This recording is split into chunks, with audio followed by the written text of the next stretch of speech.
Hey everyone, I'm Tim from Westcott Workshop and welcome to part 2 of the red oak bookshelf build. If you haven't seen part 1, go ahead and check it out. I'll put a link up here in the top. If you have checked it out, let's go get busy. Just as I did when assembling the case itself, I'm using a 1-inch wide strip of red oak to hide the laminations of the plywood. After marking the position for the face trim, I added glue and clamped it in place.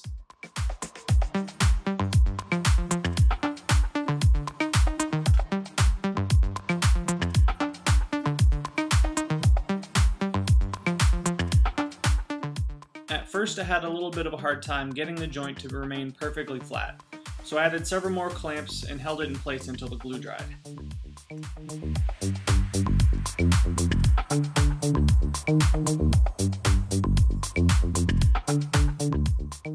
After letting the glue dry for about 15 minutes, I came back with a razor blade and scraped off the squeeze out.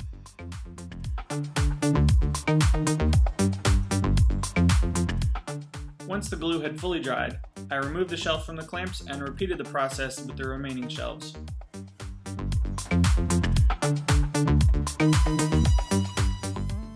After all the shelves were assembled, I gave them a light sanding to get them ready for finish.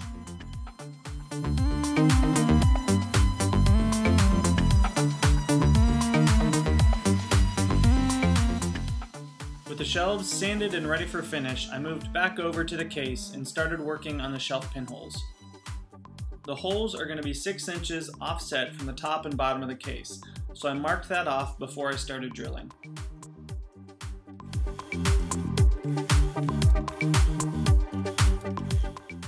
I used my shelf pin jig from Craig Tool to drill all these holes. It was really easy to use and made the process pretty quick.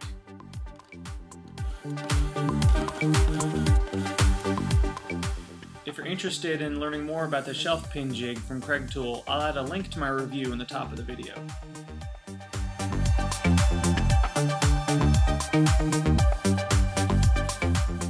Even though the jig made it quick and easy, it was still a tedious process and I had a lot of holes to drill.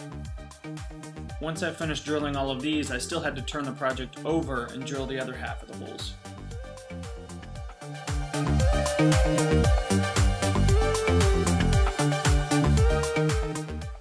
At this point I was ready to attach the solid red oak top to the bookcase, but I didn't want any wood chips to get in the way, so I gave the shop a quick vacuum before proceeding.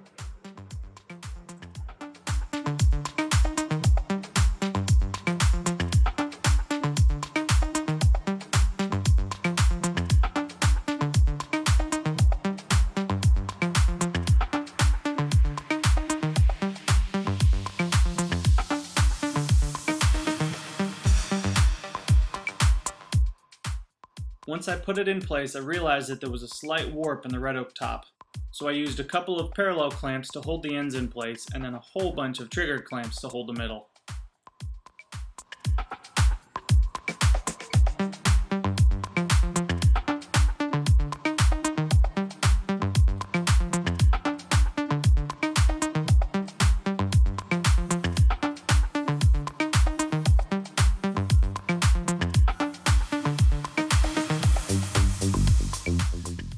With the two pieces firmly clamped together, I pre-drilled, countersunk, and attached them with screws.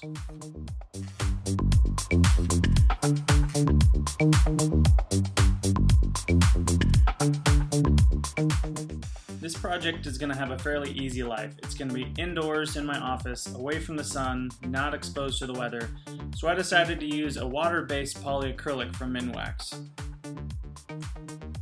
This was the first time I've used a water-based finish on any of my projects. I've seen several other people give it good reviews, so I wanted to give it a try. The fact that it's water-based means that you're not going to get as much protection per coat, so you're going to have to do several additional coats. And the water in the finish is going to cause the wood grain to swell a little bit.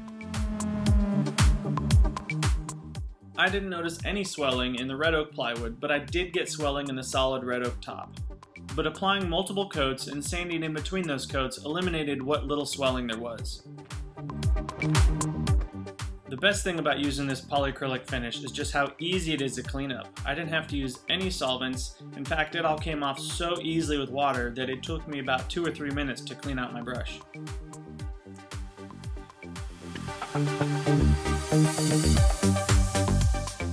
really enjoy painting by hand. I think it's relaxing, but with projects this size and the number of coats I did, I'm definitely going to pick up a spray gun in the future.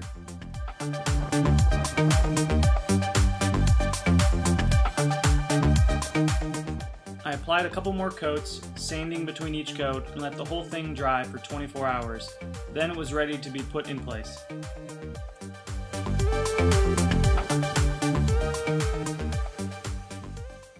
So this is what we started with. The set of shelves behind me has worked great. I've had them for about 5 years, way back in my single days, but they don't really fit this room very well. There's a lot of wasted space on the sides, and I kind of don't like how it comes up to the top and takes a lot of the wall behind it.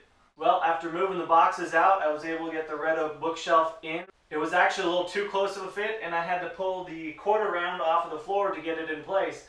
But it fits great, and I think it looks really great. I've got some of the books in place, and I'm going to continue to organize as time goes. That's it for this video, and I hope you've enjoyed it. If you have, I'd love for you to subscribe and be part of the Westcott Workshop team. If you have any questions or comments about the build, I'd love to hear from you, so just leave a comment down below. And until next time, keep building.